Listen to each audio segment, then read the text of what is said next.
Hola, ¿qué tal? ¿Cómo están? Bienvenidos a otro video más de Santuario Paranormal, historias y leyendas de terror. La siguiente que les voy a contar se titula Las ánimas en el camino de San Juan de los Lagos. Quiero contarles lo que me sucedió hace ya muchos años, cuando fui en peregrinación a San Juan de los Lagos. Yo tenía poco más de 20, y aunque venía cansado del camino, la fe me mantenía en pie. Recuerdo que al ver las torres iluminadas del templo sentí una alegría inmensa, como si ya nada pudiera detenerme. Pero unos metros antes de llegar, me encontré con una mujer anciana. Tenía el pelo largo, completamente canoso, y vestía de negro, de pies a cabeza. Me pidió con voz cansada: «Joven, vengo desde muy lejos caminando, mis pies me duelen y el cuerpo no me da más, pero ya me falta poco para llegar a darle gracias a la Virgen por un favor que le pedí. ¿Me haría la caridad de ayudarme con este costalito?». Yo, sin pensarlo, le respondí que sí. Tomé el costal, y aunque era pequeño, pesaba muchísimo, como si llevara piedras adentro. La acompañé hasta las escaleras del templo, y cuando me volví para entregarle sus cosas, ya no estaba. La busqué con la mirada entre los peregrinos, pregunté si alguien había visto, pero nadie sabía de ella. Confundido, entré con el costalito hasta el altar, y le conté al padre lo que me había pasado. Él me escuchó serio y me preguntó dónde había visto a esa mujer. Luego tomó el costal, lo abrió frente a mí, y nunca olvidaré lo que salió de allí: un cráneo humano y varios huesos envueltos en trapos viejos. El padre me dijo con voz baja que en ese camino las ánimas suelen aparecerse a los peregrinos, pidiendo ayuda para pagar las mandas que en vida dejaron inconclusas. Desde entonces entendí que, en San Juan de los Lagos, uno nunca sabe si camina rodeado de peregrinos o de almas que todavía buscan descanso. Pues bien, esta es una leyenda, una historia, una anécdota, que, como les dije, se titula Las ánimas en el camino de San Juan de los Lagos. Tengo que hacer un pequeño énfasis en esta historia, y es que aquí, acostumbrado en la zona céntrica, en la Ciudad de México, sabemos que está la villa, la Basílica de la Virgen de Guadalupe. Me ha tocado, por experiencia propia, acudir en peregrinación el día 11, y me he topado con muchísima gente que me ha platicado bastantes historias. Les traeré la siguiente historia en el próximo video. Precisamente vamos a titularla de la misma manera: Peregrinos a la Basílica de Guadalupe. Nos vemos en el próximo video. En el capítulo pasado nos habíamos quedado con la historia de las ánimas del camino de San Juan. Bueno, que yo les había dicho que les comentaría una historia que a mí me platicaron, que decidí titularla Peregrinos a la Basílica de Guadalupe. Pues bien, en esa ocasión era el año 2014. Yo había acudido en mi segundo año de peregrinación. Siempre por lo regular llevo tienda de campaña, y no me voy el mero 11 de diciembre para, entre comillas, recibir las mañanitas de la Virgen de Guadalupe. En ese entonces yo estaba buscando dónde quedarme, porque pues ya para esas horas ya había muchísima gente. Entonces quedarse lo más cerca de la basílica ya era imposible. Encontré una zona a unas 2-3 cuadras más antes de la basílica, un lugar que todavía estaba solo. Tal vez había una o dos personas, medio me acuerdo. Pero mientras yo estaba instalando mi tienda de campaña, llegaron dos señoras.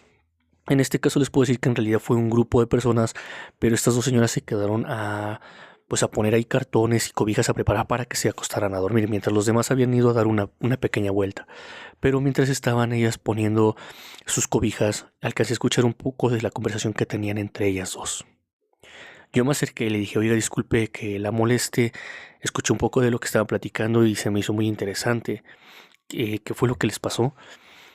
Digo, yo había escuchado muy poco de lo que ellas platicaban. Entonces en ese momento me dice una de ellas: «Sí, joven, claro. Mire, lo que pasa es que nosotros venimos de una zona de Puebla». Digo: «Ok». Nosotros, llegando casi a los últimos poblados para ya cruzar hacia lo que es el Estado de México, nos encontramos con unos peregrinos. Ahí nos juntamos con ellos y decidimos tomar camino juntos. Llegamos a una zona, sí, en donde pues está un pequeño como prado, y decidimos acampar porque nos había agarrado la noche ahí. Entonces, estando con el grupo de personas de la otra peregrinación, habíamos decidido acordar que se quedarían, en este caso, una persona de cada grupo a hacer guardia por la noche, pues para que no hubiera algún incidente o incluso los llegasen a asaltar. Entonces en ese momento dice uno de ellos, ¿sabe que nosotros nos quedamos, usted no se preocupe, mejor duérmase también, sin ningún problema nosotros cuidamos del grupo de la señora? Entonces los del otro grupo deciden que está bien, que al menos se iban a levantar temprano para apoyarlos en eso de cuidarlos, ¿no? Dice, no, no se preocupen, duérmanse y pues ya, veremos por la madrugada. Entonces dice la señora que se van a acostar estas personas y se alejan un poquito de ellos, extienden hules, hacen unas especies de tiendas de campaña con plásticos y palos que habían encontrado por ahí. El punto es de que pues todos se van a dormir, se quedan únicamente los de guardia. Al otro día cuando amanece, ya pintaba el rayo del sol, dice, nosotros salimos, empezamos a poner así como para tomar un refrigerio, un café, tomar algo caliente.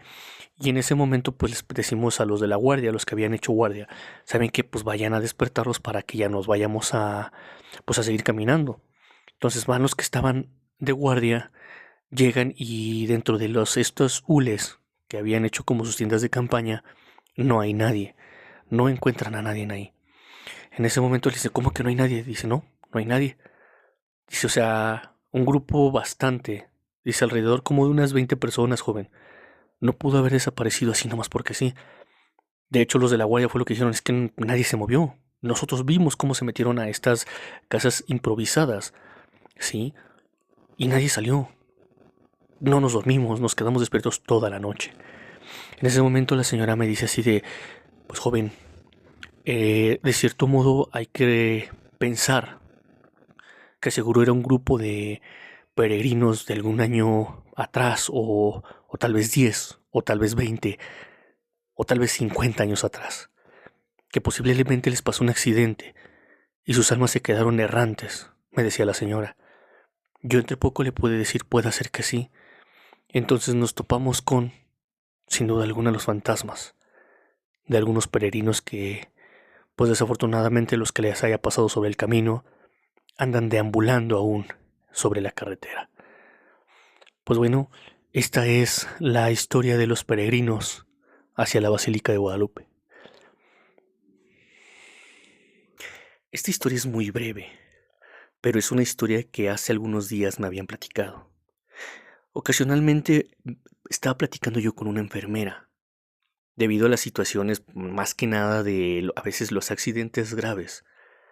Pero hablando en términos, se me ocurrió a mí preguntarle, me imagino que al estar trabajando en un hospital, cubre horas nocturnas y así. Ella me respondió que sí.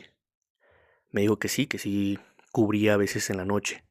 Sus horarios eran cambiantes. Entonces le pregunté, ¿y no les ha pasado, en este caso a tus compañeras y a ti, algo paranormal? A lo que ella me contesta que una ocasión había llegado una mujer, una joven, con heridas de raspones y cosas no severas. La recibieron, ella la atendió. De un momento después de que le curó sus heridas, le dijo, espérame tantito, voy por una receta, voy para que la doctora te dé, pues como tal el alta, ¿sí? Y te dé tu medicamento, únicamente, pues anestesiantes para el dolor. Ella se retira, la joven le dice que sí, que ahí la esperaba, y se va. Cuando ella regresa, le pregunta a una de sus compañeras, que está en recepción, le dice, oye, la joven que yo atendí, ¿dónde está? Dice, ¿cuál joven? Dice, yo estaba atendiendo a una joven aquí en el pasillo. Dice, la verdad es que no me percaté si estabas tú en el pasillo o que estuviese alguien ahí. Perdón, estaba yo haciendo unas cosas. En eso dice, pues veamos las cámaras, ¿no? ¿A dónde se metió? Van a ver las cámaras y efectivamente ella parece ser que está con alguien o está como haciendo algo al aire. En las cámaras no se ve. No se ve otra persona, se ve a ella. Se ve a ella que está con un algodón como curando algo, pero al aire. No hay ninguna persona ahí. Dice, créeme que fue asombroso verlo, pero saber que yo estaba curando una persona, que posiblemente, no sé, un destello hizo que no se viera aquella persona, la posición tal vez en la que yo estaba, tapó su figura le quise sacar muchas cosas de la lógica, pero sí se veía que yo estaba haciendo movimientos al aire. Cuando ella se levanta, dice que fugazmente en la cámara se ve pues una especie de luz, como si algo hubiera flasheado la cámara de seguridad del hospital. Se dan cuenta después revisando las demás cámaras por si habían visto entrar a alguien o salir. No, en la hora que ella marcó que esta joven llegó para que fuese atendida, nadie entró. Las cámaras no graban a nadie. Ella dice, me quedé asombrada de saber que había atendido, pues en este caso, a un fantasma. O así lo describo. No encuentro la manera de cómo decirle. Pero es que yo la vi tan real. Pero en las cámaras, no sale nada. Yo me quedé asombrado, le dije, ¿en serio te pasó eso? Dice, sí. De hecho, casi fue cuando yo entré a trabajar ya al hospital. Algunas enfermeras, colegas ya de tiempo, ya muy grandes, me dicen que fue como la bienvenida a este mundo del hospital, ya que no hay enfermera que no les haya pasado algo inusual, que a veces dice que por la prisa que unas tienen de que están atendiendo a veces muchos pacientes no se dan cuenta, pero posiblemente ya estuvieron en presencia de alguna entidad fantasmal. Al menos me lo dijo de un modo que yo también dije, puede ser, ¿no? Es que sí, ¿cuántos pacientes no entran a un hospital y las enfermeras están como locas tratando de cubrir entre lo que es algunos y en los que pues algunas tratan como de relajarse, ¿no? Creo que es un lugar muy tenso, que creo que tanto el tratar de relajarse de las situaciones que a veces llegan pacientes pues con heridas muy graves, no las hace ir más allá de que posiblemente ya se hayan topado con algún fantasma. Pues esta es la historia de esta enfermera. Yo soy Santuario Paranormal. Nos vemos en el capítulo 4 con una leyenda o una historia de terror.